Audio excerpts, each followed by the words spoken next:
μου, Παρίσα.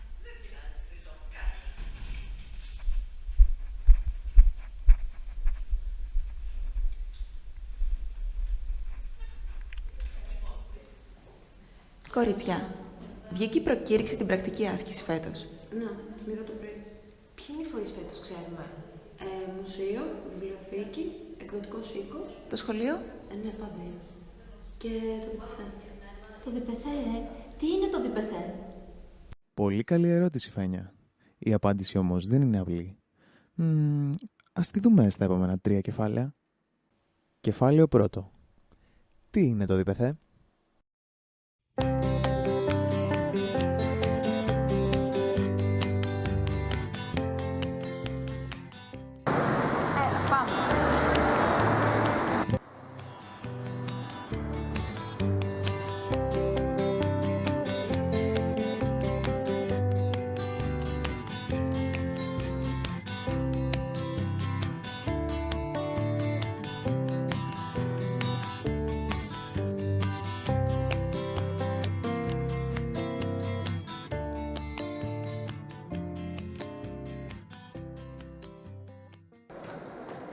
Πού είναι η Φένια? Στον μπάρο, φυσικά. Ευχαριστώ.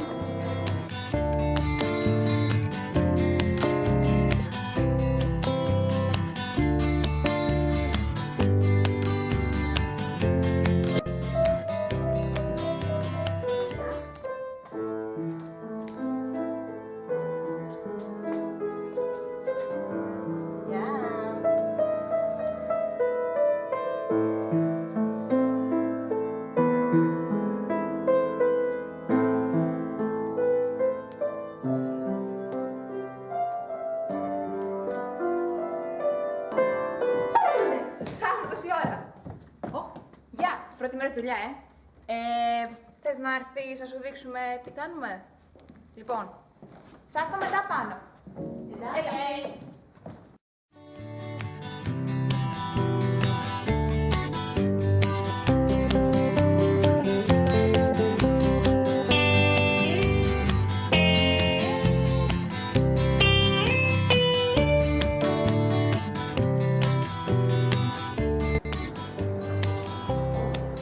Η Ξένια σε περιμένει στους υπολογιστές.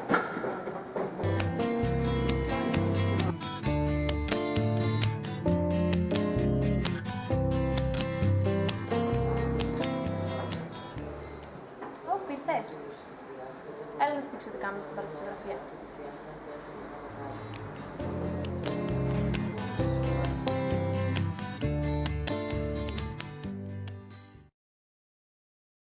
Μάγια Λεμπεροπούλου, περίοδος 1988-1993. Νίκος Αρμάος, περίοδος 1993-1998. Γιώργος Κιμούλης, περίοδος 1998-1999. Θέμης Μομουλίδης, περίοδος 1994 έως 1998. Επανέρχεται την περίοδο 2000 έως και το 2007. Λιδία Κονιόρδου, 2007 έως 2009. Γιάννης Βόγλης, 2009 έως 2012. Θοδωρής Αμπαζής, 2012 έως 2015. Από το 2015 μέχρι και σήμερα, καλλιτεχνικός διευθυντής είναι ο Κώστας Καζάκος. Κεφάλαιο 2. Αρμοδιότητες στο διπεθέ. Το διπεθέ Πάτρας ιδρύθηκε το 1989. Το υλικό όλων των παραγωγών του διπεθέ, όπως προγράμματα παραστάσεων, πόστερ, φωτογραφίες, αποκόμματα από τον τύπο, υπάρχει στο αρχείο του θεάτρου. Οι φοιτήτριες του τμήματος φιλολογίας ανέλαβαν αυτό το δύσκολο έργο, δηλαδή την καταγραφή όλου αυτού του υλικού που είναι διασκορπισμένο τόσο στη βιβλιοθήκη του διπεθέ όσο και στις αποθήκες. Συγκέντρωσαν όλα τα προγράμματα των παλαιότερων παραστάσεων, σκανάρισαν όλο το φωτογραφικό υλικό που υπήρχε, το καταχώρησαν αναπαραγωγή, έκαναν μία έρευνα στο Μουσείο Τύπου καθώς και στο αρχείο του διπεθέ για να βρουν αποκόμματα που αφορούν σε παραστάσεις του διπεθέ, όπως κριτικές, συνεντεύξεις καλλιτεχνών, δελτία τύπου επίσης. Όλα αυτά λοιπόν ψηφιοποιήθηκαν, καταγράφηκαν και μπήκαν επιτέλους σε μία σειρά. Αυτή ήταν μία δύσκολη εργασία, η οποία δεν είχε γίνει όλα αυτά τα χρόνια λόγω έλλειψης προσωπικού. Είχα κάνει εγώ μία δουλειά, τέλος πάντων, όταν ξεκίνησα να δουλεύω στο ΔΠΘ όσον αφορά την καταγραφή της παραστασιογραφίας και γνωρίζω πάρα πολύ καλά πόσο δύσκολο είναι αυτό το έργο. Θέλει πάρα πολύ υπομονή. Η έρευνα που αφορά την παραστασιογραφία του ΔΠΘ ξεκίνησε πριν αρκετά χρόνια όταν ξεκίνησα να εργάζομαι στο ΔΠΘ. Παρ' όλα αυτά δεν υπήρχε δυνατότητα να γίνει ολοκληρωμένα, γιατί παράλληλα έπρεπε να ασχοληθώ και με άλλες εργασίες του ΔΠΘ. Οπότε ξέρω πάρα πολύ καλά πόσο δύσκολο είναι αυτό το έργο. Χρειάζεται κανείς να κάνει έρευνα μέσα σε αποθήκες, μέσα σε κυβότια που φέρουν σκόνη χρόνων, να ψάξει, να ψάξει στο διαδίκτυο, να ψάξει στο Μουσείο Τύπου, στη Βιβλιοθήκη της Πάτρας, να μιλήσει με παλιούς συναδέλφους οι οποίοι θυμούνται κάποια πράγματα που αφορούν αυτές τις παραγωγές και ενδεχομένως έχουν κάποια σημασία. Οι 4 φοιτήτριες μέσα σε 2 μήνες κατάφεραν και ολοκλήρωσαν αυτό το δύσκολο έργο. Ξεκίνησαν δηλαδή από την αρχή, από τις παραστάσεις που δόθηκαν όταν ξεκίνησε το θέατρο το 1989 με τη Μάγια Λιμπεροπούλου, μέχρι και σήμερα με τις τρέχουσες παραγωγές.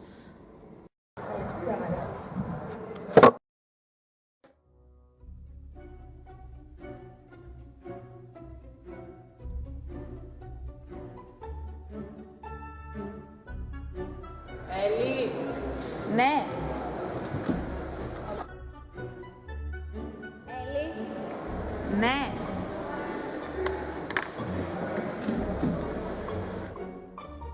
Έλλη! Ναι!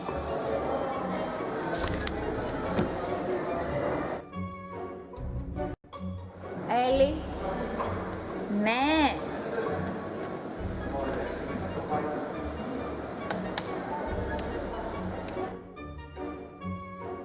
Έλλη! Ναι!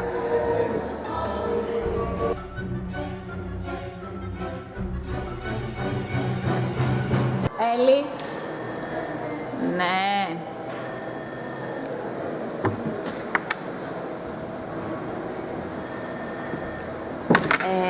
Γενικά μόνο εγώ δουλεύω εδώ μέσα.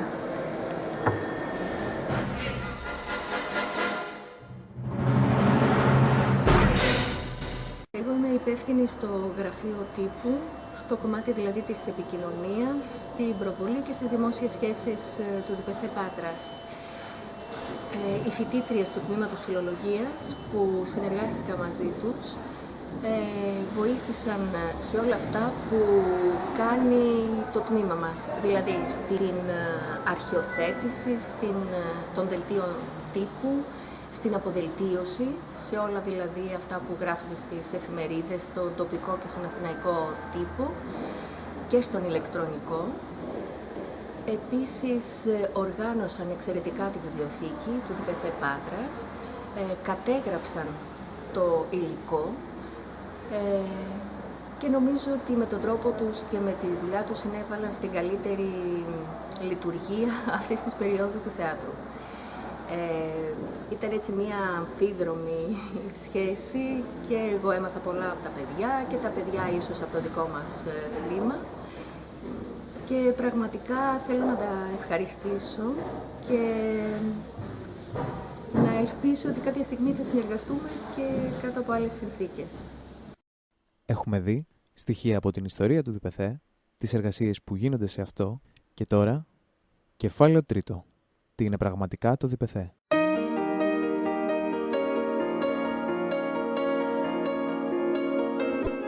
το θέατρο της πόλης μας.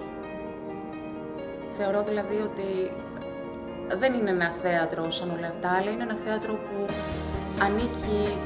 ανήκει στους πολίτες, πραγματικά ανήκει. Είναι η πρώτη μου δουλειά, ενώ ξεκίνησα να δουλεύω εδώ λίγους μήνες αφού πήρα πτυχίο και θυμάμαι πάρα πολύ καλά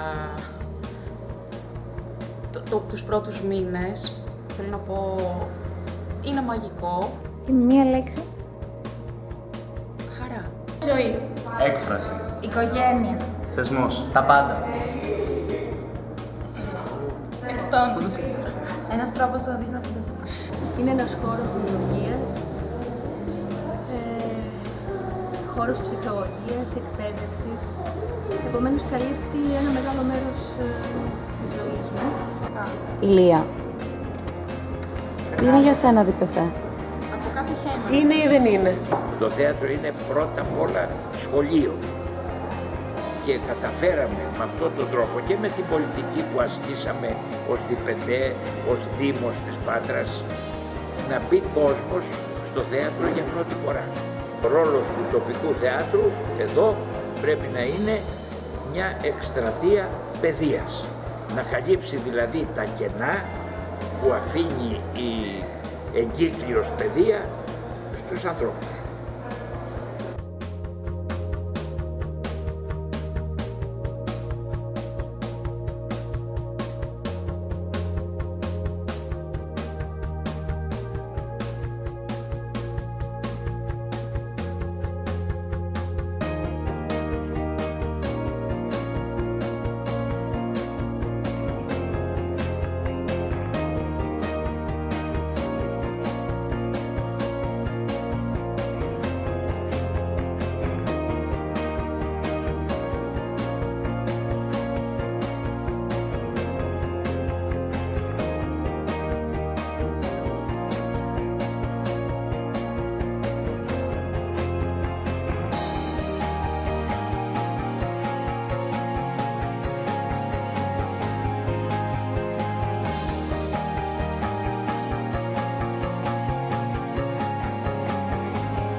Αφού δώσαμε την απάντηση, ήρθε η ώρα να γυρίσουμε εκεί από όπου ξεκινήσαμε.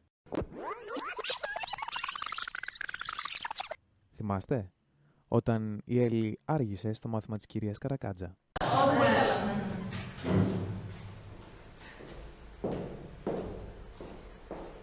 Χρυσό μου, έχεις μια κάμερα στο κεφάλι σου. Γυρίζω ένα βίντεο, κυρία Καρακάτζα. Α, τι βίντεο γυρίζεις? Για την πρακτική. Οκ. Επομένως, αν θα μας ρωτούσατε αν άξιζε το ΔΠΘ ως φορέας πρακτικής και αν θα το προτείναμε για τους φοιτητές του χρόνου, η απάντησή μας θα ήταν... Η παράσταση αρχίζει!